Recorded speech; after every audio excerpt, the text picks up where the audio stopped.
이렇게 하여튼 주님 받은 은혜를 나눌 기회를 주셔서 너무 감사한데, 오늘 제목을 보면 그 이제 동행 앞에 이제 참된이라는 단어를 제가 넣었다는 이유는 예전에는 참된 동행을 몰랐던 이제 시절이 있었다는 것을 전제합니다. 이제 아들이 서울대 대학원 들어가고 나서 한 13년 정도의 제 인생의 그 사망의 골짜기 광야가 있었는데, 그 13년의 광야 이전에는 동행했다고 생각했는데 13년의 광야 시간을 통해서 깨달은 것은 내가 참된 동행을 안 했었네라는 이제 그런 주님이 주시는 마음이 있어서 오늘은 이제 그 전후를 한번 같이 나누는 시간을 한번 가졌으면 좋겠습니다. 저는 워낙 이제 22살 때 대학교 4학년 때죠. 뭐 책에 보면 나오겠지만 막 이제 자살 충동까지 느끼던 그런 상황에서 이제 예수님을 만났던 케이스고, 또 주님의 은혜가 너무 커서 제가 대학 4학년 때인가 기억이 나는데 수련회를 가서 은혜를 받고, 그때 제가 주님 앞에 고백했던 것은 정말 나같이 지옥 갈 수밖에 없는 이런 나를 구원해 주신 은혜가 너무 커서 하나님 앞에 내가 받은 이 엄청난 은혜를 어떻게 갚을까요? 늘 그 기도 제목으로 생활했던 것 같아요. 근데 어떤 목사님이 저한테 이제 그 설교 시간에 여러분은 양이 되지 말고 돼지가 되십시오. 하나님의 은혜를 안다면 은혜를 아시는 분들은 양이 되지 말고 돼지가 되십시오. 그런 메시지를 들었는데 그게 저에게는 응답으로 들렸어요. 그러면서 그 목사님이 양은 주인을 위해서 털을 바친다는 거죠. 그죠? 근데 돼지는 주인을 위해서 뭘 바칩니까? 내 생명 받으시옵소서. 그게 너무 은혜가 되고 너무 감사가 된 거예요. 그래서 저도 그때 이제 그러면 주님을 위해서 어떻게 죽을 수 있을까? 한 번뿐인 인생, 이래 죽으나 저래 죽으나 한 번 죽는데 어떻게 하면 주님을 위해서 멋있게 죽을 수 있을까? 그게 저의 소원이 되고 기도 제목이 될 정도였거든요. 물론 주님의 의미는 뭐 실제적인 그 순교보다 더 중요한 것은 매일매일 순교적인 삶을 살아라.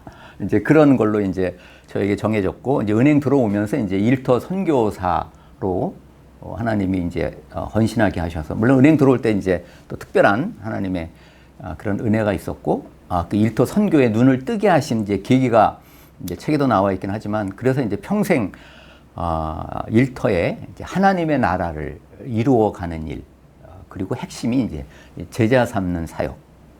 이게 이제 목숨 걸은 거죠, 사실은. 예수님이 12명 남겨놓고 가신 것처럼 나는 이 땅에 몇 명을 남겨놓고 천국 갈 것인가. 그래서 이제 한 사람 세우는 일, 오카노 목사님의 철학이 한 사람 철학이었죠. 그래서 한 사람에게 목숨 걸자. 그런 마음으로 사실은 30년 정도의 이제 은행 생활을 하면서 일터 선교에 올인을 한 거죠. 뭐 그랬기 때문에 전 나름대로는 동행이라는 단어를 들었을 때 뭐 내가 나름 동행을 그래도 좀 잘한 거 아닌가. 뭐 내 안에 계신 이제 그런 사역을 하고 뭐 전도를 하고 양육을 하고 또 어디서 말씀을 전할 때는 뭐 내 안에 계신 성령님을 늘 의지할 수밖에 없는 삶이니까, 뭐 그러면 뭐 그 성령님의 능력을 의지해서 내가 주님의 일을 하는 그 모든 과정 가운데 뭐 그렇게 살면 내가 참 동행을 잘하는 거 아닌가, 이런 생각을 막연히 했던 것 같아요. 근데 이제 13년의 고난의 과정을 통해서 주님이 저에게 너 동행을 제대로 못했다라고 이제 깨닫게 해준 게 이제 3개가 있었는데, 첫 번째가 우리 너무나 잘 아는 이 주님이 나와 함께 하신다는 것, 주님이 나와 함께 하신다는 것, 또 골로새서 1장 27절에 보면 바울이 복음의 비밀을 얘기하잖아요. 이 비밀은 너희 안에 계신 그리스도니. 그러니까 예수님이 내 안에 계시다는 것이 이 복음의 핵심 중에 핵심이고, 뭐 심지어 뭐 고린도서 13장 5절에 너희는 믿음 안에 있는가 너희 자신을 시험하고 너희 자신을 확증하라. 예수 그리스도께서 너희 안에 계신 줄을 스스로 알지 못하느냐. 그렇지 않으면 너희는 버림받은 자니라. 그러니까 예수님을 믿느냐 안 믿느냐의 핵심은 내 안에 계신 예수 그리스도, 주님이 내 안에 계시다라는 것, 정말 예수님을 진정으로 구세주와 주님으로 영접한 그리스도인이라면 누구나 다 잘 알고 있는 주님이 나와 함께 계신다라고 하는 그 고백을 안 하는 그리스도인이 없을 거라고요. 주님 여러분 어디에 계십니까? 다 그럼 이제 내 안에 계십니다. 이건 정답이죠. 정답이라고. 뭐 저는 또 그렇게 알고 있었고 또 그렇게 가르쳐 왔고. 근데 주님이 내 안에 계시다면, 주님이 늘 나와 함께하고 계시다면 혼자 있는 시간은 없는 거죠. 근데 저는 은밀한 죄로부터 완전히 자유롭지 못했어요. 혼자 있는 시간이 없는데 주님이 늘 나와 함께 계시면 은밀한 죄가 있을 수가 없는데 그 은밀한 죄로부터 완전히 자유롭지를 제가 못했어요. 뭐 성령 충만할 때는 뭐 당연히 뭐 시간 날 때마다 말씀 보고 기도하고 하지만 그렇지 않을 때 문득문득 은밀한 죄에 내가 걸려 넘어졌던 기억이 나요. 주님이 나와 함께 하신다고 분명히 고백하고 알고 있는데 왜 그럴까? 두 번째는 제가 이제 은행 생활을 하면서 보통 아침에 이제 출근하면 1시간 또는 뭐 2시간 정도 말씀 보고 기도하고 이렇게 이제 출근을 하는데 주님과 만나는 시간이죠. 주님과 교제하는 시간을 나름 충분히 갖고 은혜 가운데 이제 출근을 합니다. 근데 주님이 나와 함께 하신다면 출근할 때 주님과 함께 출근한다는 생각을 제가 했어야 되는데 주님과 함께 출근하고 주님과 함께 일하고 주님과 함께 퇴근하고 왜 주님이 나와 함께 하시니까. 그런데 제가 말은 그렇게 안 했는데 주님과 충분히 교제한 이후에 주님 은행 다녀오겠습니다. 이런 느낌으로 생활하는 게 아닌가. 주님과 교제하는 시간을 꼭 말씀 보고 기도할 때만으로 제가 나도 모르게 제한을 했던 것 같아요. 주님이 나와 함께 계시면 당연히 함께 출근하고 주님과 함께 일하는 감각이 있었어야 되는데 그런 감각이 없었어요. 그다음에 세 번째는 오늘 이제 이 시편 23편 말씀처럼 뭐 구약에 하나님이 약속하신 가장 강력한 약속이 내가 너와 함께 할게. 뭐 그럼 끝나는 거 아닙니까? 천지를 창조하신 하나님이 너와 함께 하겠다고 말하면 사실상 염려 두려움은 다 사라지는 거나 마찬가지인 거죠. 그리고 신약에 넘어와서 주님은 동일하게 우리에게 마태복음 28장 20절 세상 끝날까지 내가 너희와 함께 하겠다는 그 엄청난 약속이 신약의 모든 그리스도인에게 주어졌는데 그러면 이런 사망의 음침한 골짜기 인생의 광야를 지날 때 정말 붙잡아야 될 말씀은 그렇지 주님이 나와 함께 하시지 아니 내가 왜 염려하지? 내가 왜 두려워하지? 이런 고백이 나왔어야 되는데 제가 그 13년의 광야의 시작 단계에서 제일 힘들 때 주님이 나와 함께 하신다는 그 생각을 못했어요. 이상한 거예요. 너무나 중요한 그 진리를 정말 정작 필요한 그 시점에 주님이 나와 함께하고 계시지 라는 생각이 일치 안 들었어요. 그래서 기쁨도 사라지고 평안도 사라지고 감사도 사라지고 너무 힘든 건 이제 책에 보면 다 나옵니다. 뭐 지점장으로서 남편으로서 아버지로서 도저히 감당할 수 없는 그런 상황에 제가 이렇게 무너져 내릴 때 저를 보던 아들이 너무 답답한지 아빠 기쁨으로 합시다. 이제 그 정도로 제가 이제 이 환경에 매몰이 되어져 있었던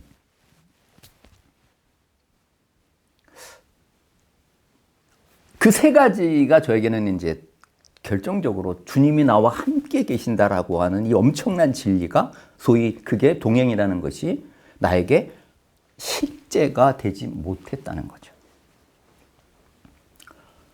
그래서 이제 그 13년의 고난의 그 과정을 통해서 내가 뭐가 문제일까? 동행을 내가 왜 못했지? 왜 그게 안 됐지? 라는 생각을 하면서 주님이 조금씩 이제 제 성경적인 그 동행의 원리를 하나씩 이제 깨닫게 해주셨던 것 같아요. 아마 이제 그 중에 저에게 있어서 이제 생각의 초점을 어디다 주님이 맞추게 하셨냐면 처음 예수님이 제자들을 부르시는, 이제 쉽게 말하면 예수님 처음 믿는 12제자잖아요. 그 시점으로 제 생각을 이렇게 바꾸시더라고요. 처음에 예수님이 제자들을 부르실 때 왜 부르셨을까? 어떤 의도로 부르셨을까? 마가복음 3장 14절에 보면 이런 말씀이 있더라고요. 이에 12를 세우셨으니 이는 자기와 함께 있게 하시고, 이런 표현이 나오더라고요. 예수님이 제자들을 부르신 중요한 목적 중에 하나는 자기와 함께 있게 하시려고. 그리고 어떻게 됐습니까? 3년 동안 24시간 예수님과 제자들은 같이 살았습니다. 같이 예수님과 함께 살면서 예수님이 누구신지, 그죠? 예수님이 누구신지 배우면서 또 예수님을 닮아가면서 주님의 말씀에 귀를 기울이면서 예수님과 함께 살았죠. 예수님과 함께 살았다고요. 그리고 예수님과의 인격적인 관계, 인격적인 교제를 진하게 나눈 거죠. 그런데 어느 날 예수님이 이제 떠나신다는 말씀을 하시잖아요. 십자가의 죽음을 앞두고. 아마 떠난다는 말을 했을 때 제자들이 이제 근심이 되는 거죠. 아니, 모든 걸 다 버리고 주님을 따랐는데, 아니, 우리를 떠나신다? 우리를 버리시고 어디를 가시는 거 아닌가? 라고 하는 근심이 제자들 마음에는 당연히 있었죠. 예수님이 함께 계시지 않는다는 것은 제자들에게는 상상이 안 되는 거죠. 뭐 내 가르침이 있잖아. 오늘날로 말하면 야, 이 성경책이 있는데 뭐 괜찮잖아. 제자들은 성경책, 주님의 가르침이 아니라 그분 자신이 제자들과 함께 있느냐 없느냐가 더 중요한 것이지, 가르침보다 더 우선되는 것은 예수님 그분 자신일 거라는 거였죠. 그러니까 제자들이 두려워하는 것을 예수님이 아시니까 요한복음 14장 18절에 예수님이 내가 너희를 걱정하지 마, 고아와 같이 버려두지 아니하고 너희에게로 내가 다시 오겠다. 걱정 마, 너희들을 안 버려. 내가 너희들을 버리고 어딜 가겠어. 걱정 마, 너희들 절대 고아와 같이 내버려 두지 않을 거야. 그게 주님의 약속이고, 그 약속은 어떻게 성취됐습니까? 십자가에 죽으시고 부활하셔서 40일 동안 함께 있다가 승천하셨잖아요. 분명히 예수님은 부활하신 육체로 승천하셔서 하나님 보좌 우편에 앉아 계시지만 오순절 성령을 통하여 제자들 안에 오신 거죠. 영으로 오신 예수님. 결국은 제자들 입장에서는 우리 주님이 3년 동안은 눈에 보이는 예수님과 함께 살았어요. 그렇지만 예수님이 부활 승천하신 이후에는 눈에 보이는 예수님이 아닌, 눈에 보이지는 않지만 영으로 오신, 성령으로 내 안에 오신 그 예수님과 동일하게 함께 살았을 거라는 거죠. 예수님과 함께 살았다는 거죠. 그래서 사도 바울이 데살로니가전서 5장 10절 말씀이 주님이 저에게 동행과 관련된 가장 중요한 말씀 중에 하나를 이걸 깨닫게 해주셨어요. 세 번역에 이렇게 되어 있더라고요. 그리스도께서 우리를 위하여 죽으신 것은 우리가 깨어 있든지 자고 있든지 그리스도와 함께 살게 하시려는 것입니다. 사도 바울은 주님이 죽으신 목적을 그리스도께서 우리와 함께 살게 하시려는 것입니다. 제자들은 그랬겠구나.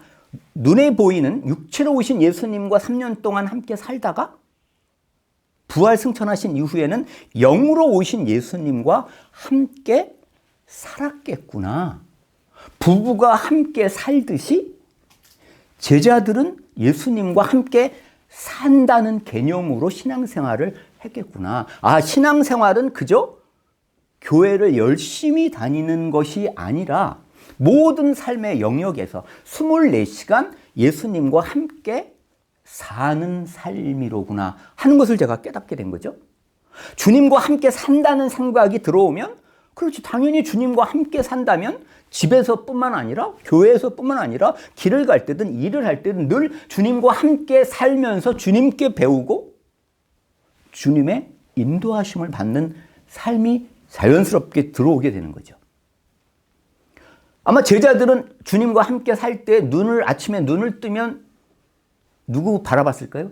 주님 바라봤을 것 같아요. 눈 뜨는 순간, 오늘 주님 오늘 어디로 가실라나? 오늘 또 무슨 말씀을 하실라나? 눈 뜨는 순간부터 제자들의 모든 시선은 주님을 향했을 거라는 거죠.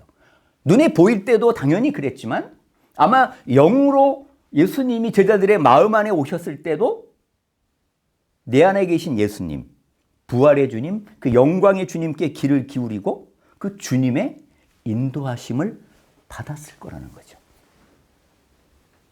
그래서 로마서 8장에 바울이 말한 것처럼 무릇 하나님의 영으로 인도함을 받는 그들은 곧 하나님의 아들이라.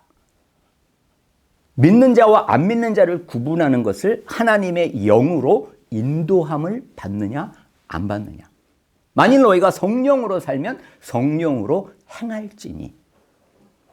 아, 그래서 동행이라는 것이 주님과 함께 살며 주님의 인도하심을 받는 삶이 동행이고 그게 주님이 우리를 부르신 이유로구나 하는 그런 개념 정리를 주님이 저에게 하신 거죠. 주님이 나와 늘 함께 산다. 그 개념이 들어오니까 은밀한 죄가 사라지게 되는 거죠. 아니, 사람이 볼 때 은밀한 죄를 짓는 사람이 있나요? 사람이 보고 있으면 절대 은밀한 죄 못 칩니다. 지라고 해도 못 져요. 주님이 보고 계시다, 주님이 나와 함께 계시다라는 것이 믿어지면 은밀한 죄는 사라지는 거죠. 주님과의 교제가 말씀 보고 기도할 때만이 아니라 출근하면서든 언제 걸어가면서든, 그러니까 요즘 같으면 어디 뭐 전철 타고 이동할 때가 주님과 깊이 만나는 교제의 시간. 빨리 전철 타고 가고 싶어요. 그 시간 주님과 나와 단둘이 깊이 교제하는 시간인 거죠. 아, 24시간 주님과의 교제. 아, 쉬지 말고 기도하라는 게 그런 의미로구나.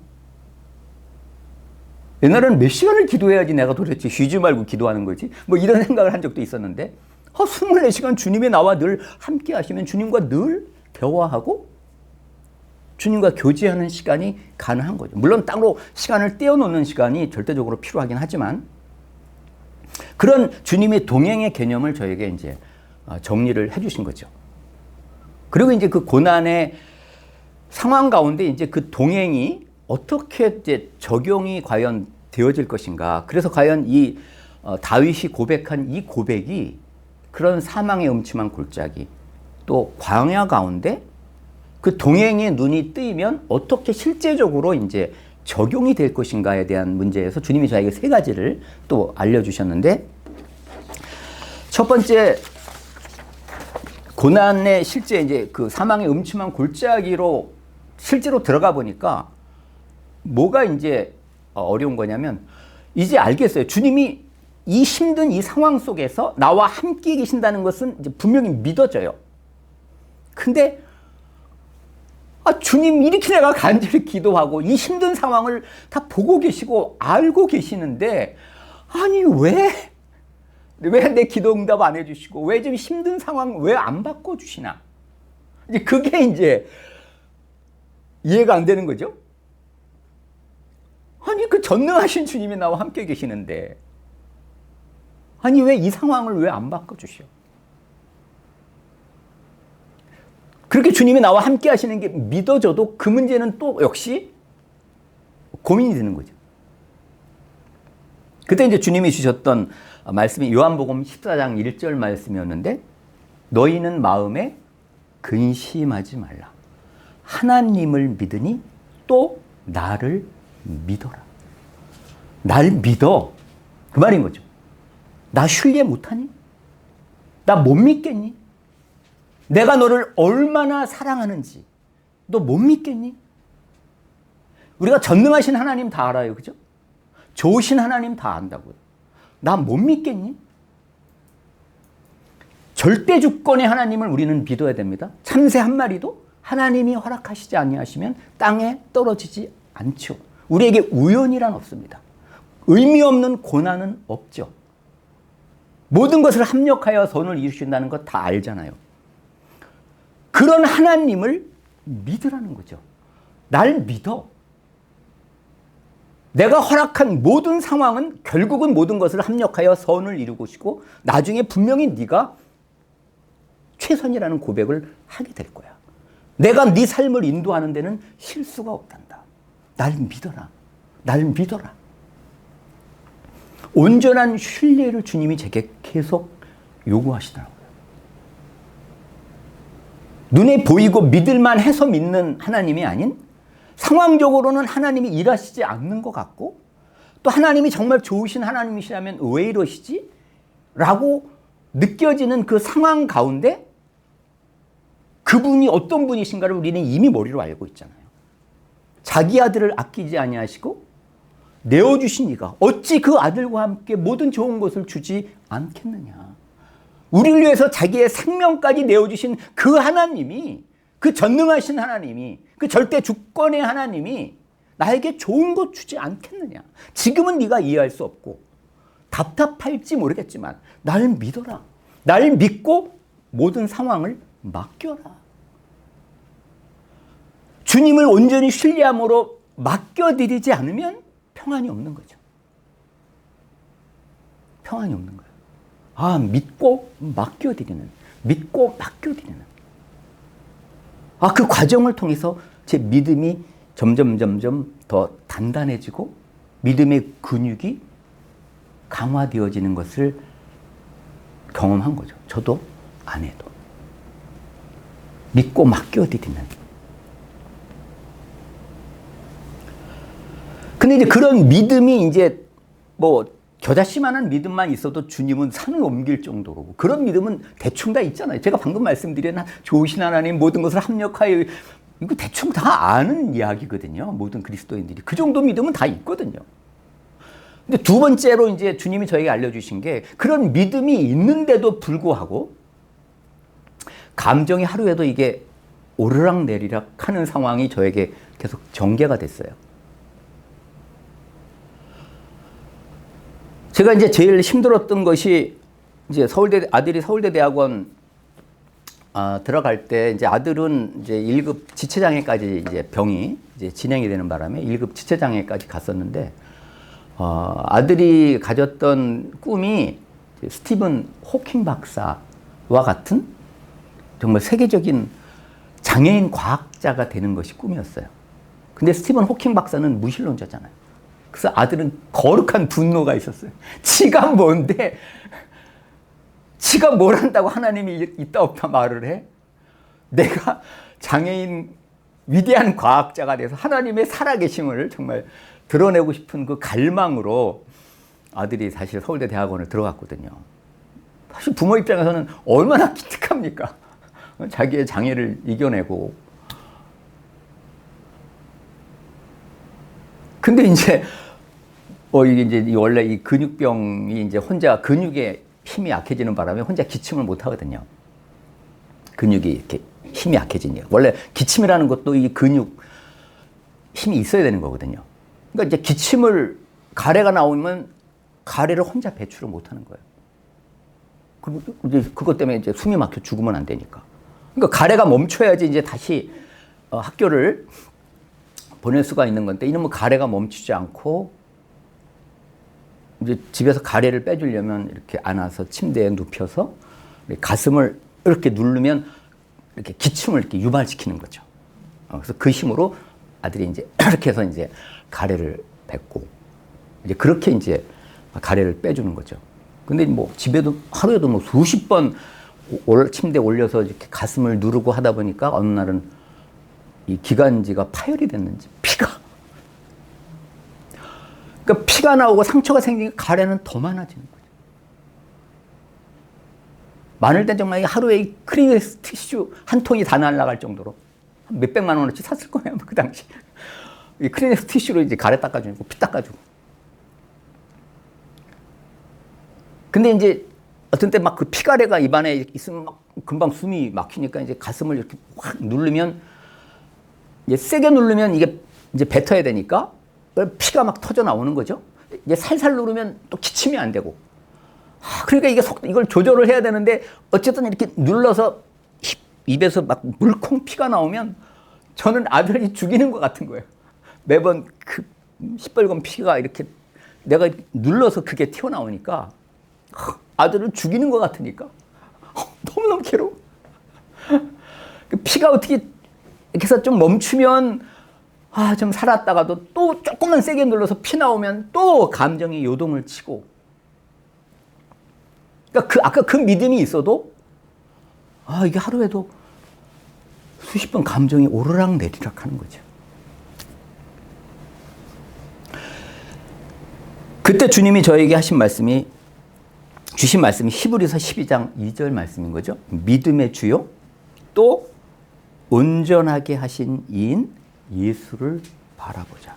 이게 영어 성경으로 fix our eyes on Jesus 이렇게 돼 있더라고요. 예수님께 눈을 고정시키라는 거예요. 픽스를 시키라는 거죠. 왜 저에게는 이 말씀이 어떻게 다가왔냐 하면 베드로가 무리를 걸었잖아요. 정말 특별한 믿음이죠. 엄청난 기적을 경험하는 믿음으로 무리를 걸었는데 우리가 다 알다시피 언제 물에 빠졌습니까?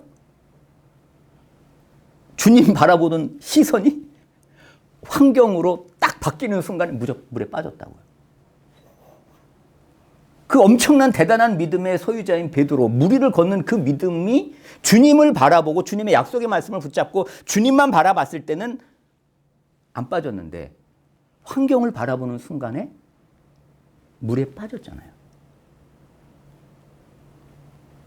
그 믿음이 늘 작동하려면 환경을 바라보지 말고 늘 주님을 바라보라는, 주님 바라보지 않으면, 주님만 의지하지 않으면 그 믿음대로 살 수 없다는 거죠. 주님만 바라봐. 나만 바라봐. 환경 바라보지 말고 나만 바라봐.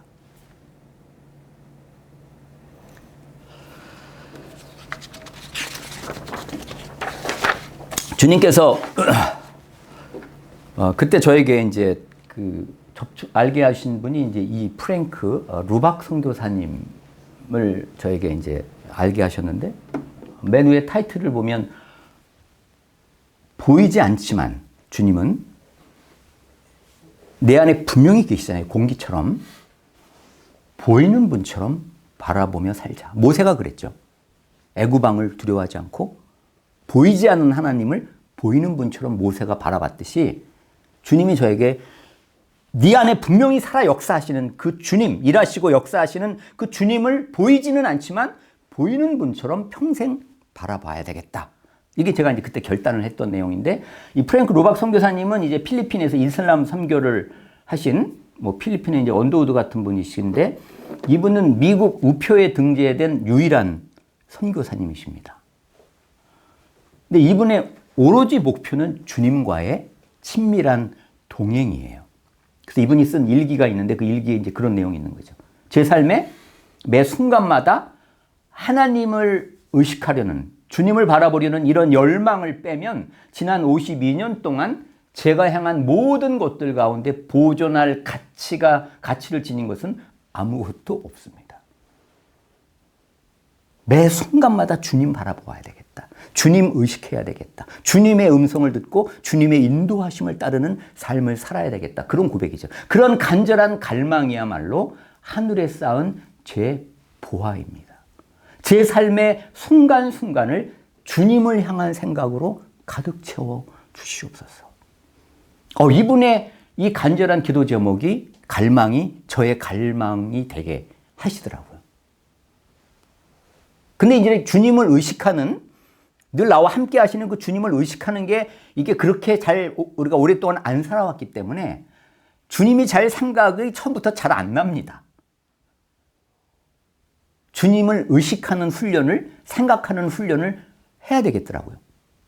그래서 이분이 쓴 방법이 1분 게임이라는 거를 이분은 제안을 한 거죠. 그러니까 주님을 생각하기 위해서 적어도 1분에 1초씩 예수님의 이름을 불러보라. 하던 일을 멈추거나 다른 일을 잊어버리지 않더라도 우리의 모든 일과 생각과 말에 주님을 초대할 수 있다. 1분 게임은 속박이 아닌 새로운 자유를 연습하는 것이기에 즐겁고 기대감으로 해야 하며 오직 시선을 시계가 아닌 예수님께 고정하라. 그래서 우리 아들과 함께 아들이 먼저 저한테 1분 게임 하자. 아빠 나랑 1분 게임해. 그때 우리 아들은 인공호흡기를, 상태가 심해져서 인공호흡기를 끼고 있었어요. 인공호흡기 거의 숨을 계속 들어 마셔요. 아들은 내가 인공호흡기를 끼고 숨을 들이마실 때마다 주님 생각하고 싶은 마음이 있는 거예요. 그래서 내가 1분 게임을 저한테 제안을 한 거예요. 마음속으로 계속 주님을 부르는 거죠. 예수님, 주님. 그러면서 이 생각이라는 것도 습관의 영역에 해당되는 거구나.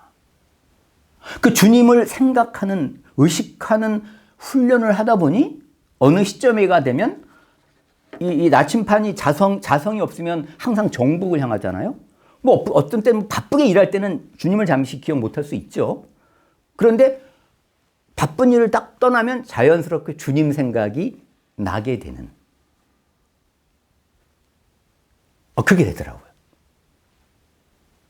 주님을 내가 의식적으로 생각하는 단계에서 주님이 그냥 바라보아지는, 주님이 늘 나와 함께 하심이 이렇게 믿어지는, 믿는 게 아니라 믿어지고 내가 바라보는 게 아니라 바라보아지는 단계가 자연스럽게 몸에 배게 되더라 이거죠.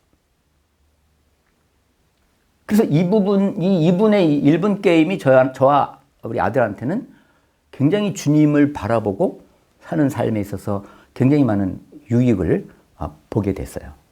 물론 이제 유기성 목사님은 이거 대신 이제 일기를 쓰라는 쪽으로 목회 전략상 이제 일기를 그렇게 쓰게 하시죠. 그래서 이제 저녁 때 얼마나 주님을 생각했는지 그거를 일기를 꼭 써봐라.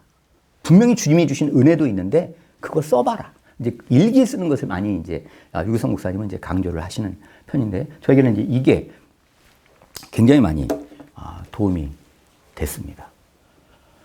그래서 그 당시 이제 그 포도나무, 요한복음 15장 5절 너무나 유명한 나는 포도나무에 너희 씨는 가지니 그가 내 안에, 내가 그 안에 있으면 이 사람은 가시를 많이 맺나니 그 다음 너희가 나를 떠나서는 아무것도 할 수 없습니다. 그게 가슴팔에 꽂히는 거예요.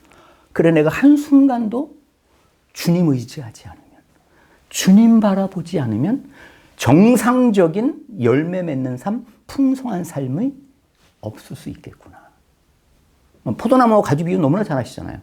끊임없이 수액을 공급받는 그 삶은 정말 목자와 양의 관계는 양의 입장에서는 주님 아니면 목자 아니면 죽습니다 하고 죽어라 하고 목자만 따르는 삶이 양의 삶이잖아요. 주님은 이 포도나무 비유를 통해서 그거를 저에게 가슴 깊이 깨닫게 하시더라고요. 어떤 광야일 뿐만 아니라 평상시에 영적 전쟁의 의미를 조금만 깨닫는다면 두루 다니며 삼킬 차를 찾는 우리의 대적 마귀를 안다면 아무런 일이 없을 때조차 오히려 더 한순간도 주님 바라보지 않으면 주님 의지하지 않으면 살 수 없다라고 하는 정상적인 그리스도인의 삶이 내가 살 수 없다라고 하는 그 절박한 심정이 요한복음 15장 5절을 통해서 주님이 저에게 다가오게 하셨어요. 물론 이제 소극적 차원에서 그렇게 내가 말씀드렸지만 주님은 적극적인 의미에서 영국의 그 유명한 청교도 목사인 토마스 와시는 이런 말을 했더라고요. 사랑 안에 있는 자는 언제나 생각이 사랑의 대상에 가 있다. 하나님을 사랑하는 자는 주님 생각에 황홀히 취해 있다. 주님을 생각할 때면 나는 그 기쁨에 황홀하다고 고백할 수 있는가? 생각이란 마음의 여행객과 같다. 주님은 보배다. 보배가 있는 곳에 마음도 있다. 그렇다면 지금 내가 가장 많이 생각하는 것은 무엇인가? 이분의 글을 보면서 아, 그래, 주님을 바라보고 내가 주님을 생각하는 것은 주님 아니면 살 수 없다라고 하는 절박감을 넘어서서 나에게 있어서 주님은 너는 나에게 모든 것이야 라고 나에게 사랑 고백하시는 그 예수님께 늘 내 시선과 내 관심과 내 모든 갈망을 주님께 올려드리는 것이로구나. 보배 대신 예수님이 내 안에 계시고 나의 모든 것 대신 주님이 내 안에 계신데 내가 그분을 생각하지 않는다면 그게 내가 주님을 사랑하는 것인가? 라는 생각이 드는 거예요.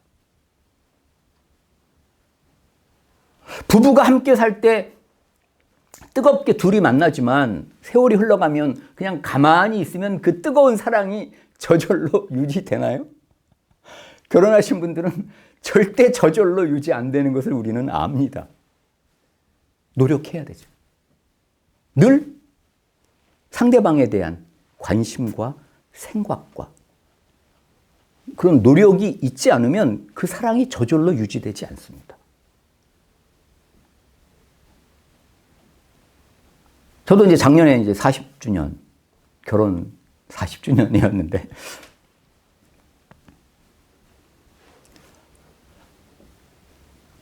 딱 신혼 4일 같은 느낌? 아내와 저 사이가? 근데 그게, 이 주님 동행의 의미를 알면서 더 그래야 되겠다는 생각이 드는 거예요. 사랑은 자기의 유익을 구하지 않는 거잖아요. 그러면 누구의 유익을 구하는 겁니까? 오로지 아내의 유익. 아내가 제 가정생활의 중심에 있는 거죠. 어떻게 하면 아내를 기쁘게 해줄까? 어떻게 하면 아내를 행복하게 해줄까? 그런 생각으로 움직이면 얼추 부부관계가 서로가 그런 생각을 한다면, 그죠? 부부관계가 잘 흘러갈 수밖에 없죠. 부부관계도 그런데 우리의 신랑 되신 예수님을 향하여는 얼마나 나는 그런 생각으로 살아가는가? 그 주님 생각을 얼마나 많이 하는가? 주님이 저에게 주셨던 도전은 그런 도전이었습니다. 마지막 세 번째로 마무리하겠는데, 마지막 세 번째, 주님이 한 단계 더 나가서 동행의 핵심은 나는 죽고 예수님으로 사는 삶. 갈라디아서 2장 20절로 저에게 다가오셨어요. 현실적으로 아들을 돌보는 일이 너무 쉽지 않아요. 특별히 이제 의식을 잃고 7년 8개월을 돌보는 시간. 인공호흡기를 달고 침대에 누워있으니까 아들 돌보는 일, 정말 욕창 관리하는 것부터 시작해서 이미 중환자실에서 나올 때부터 욕창이 3개가 생겨갖고 나왔으니까. 근데 이제 그 욕창 치료하는 과정도 쉽지 않았지만 그 치료가 나서는 그 이후에 한 번도 욕창이 안 걸렸어요.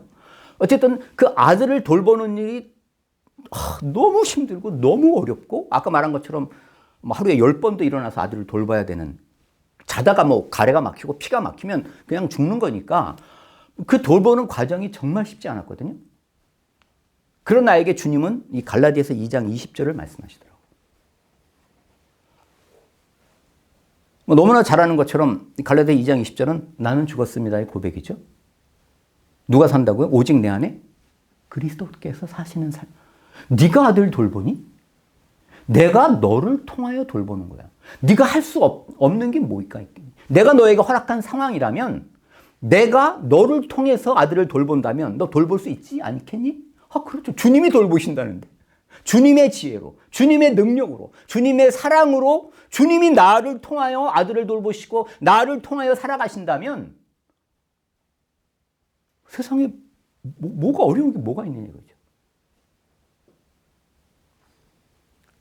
그래서 그때 동행은 주도권이 내가 아니라 주님이 나를 통하여 사시는 삶이로구나.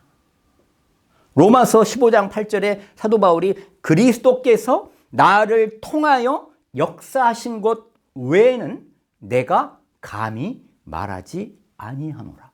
사도 바울은 철저하게 그리스도께서 나를 통하여 일하시고 역사하신 것 외에는 말하지 않겠다. 그게 동행이로구나.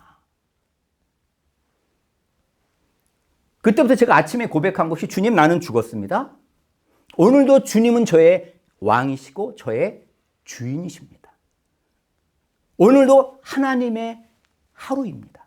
오직 하나님 아버지의 뜻만을 이루어드리는 주님 제가 되기를 원합니다. 오늘도 주님이 저를 인도하실 것을 주님 기대합니다. 저를 통하여 오직 주님만 드러나실 것을 기대합니다. 주님 말씀만 하십시오. 순종하겠습니다.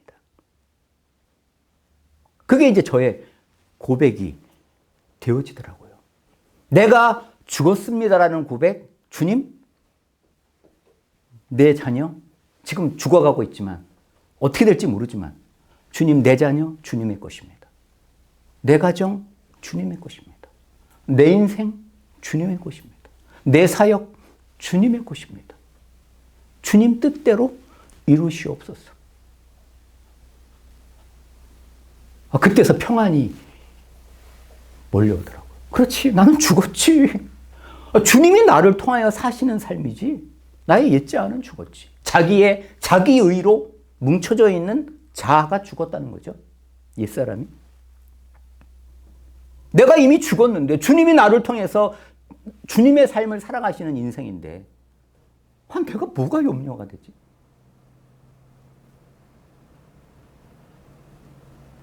근데 주님이 나를 통해서 하시고자 하시는 것은 나를 통해서 오직 그리스도만이 드러나는 삶이시더라고요.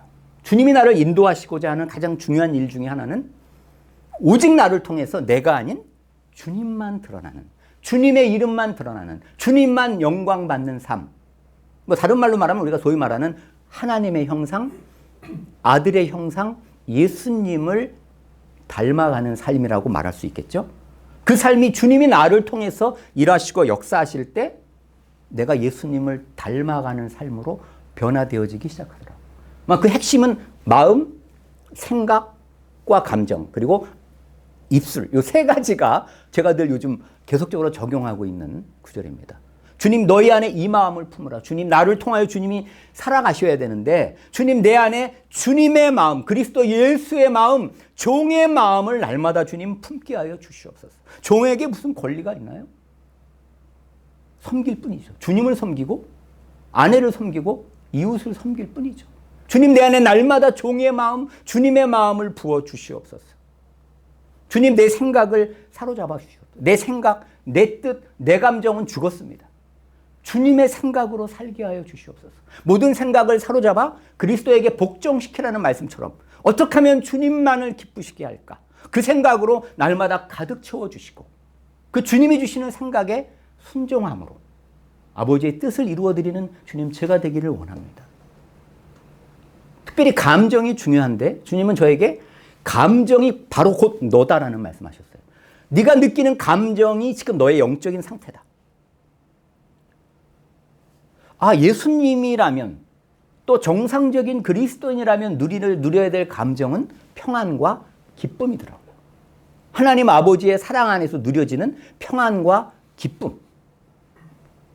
그게 이 땅에서 누리는 천국이더라고요. 책 제목대로. 그러니까 정상적으로 주님이 내 안에 누리게 해주시는 감정은 평안과 기쁨. 사랑과 평안과 기쁨. 이 세 가지를 누리며 살아가는 것이 그리스도인의 특권이고 내가 그런 감정 상태가 아니면 생각이 지금 뭔가 잘못됐다는 거죠. 마귀가 주는 생각이 있을 수 있죠. 생각을 바꾸는 거죠. 그런 감정 상태로 주님은 살아가기를 원하시더라고요. 그게 이 땅에서 천국을 누리며 살아가기를 원하시는 감정 상태더라고요. 그리고 이제 우리의 말의 실수가 너무 많잖아요.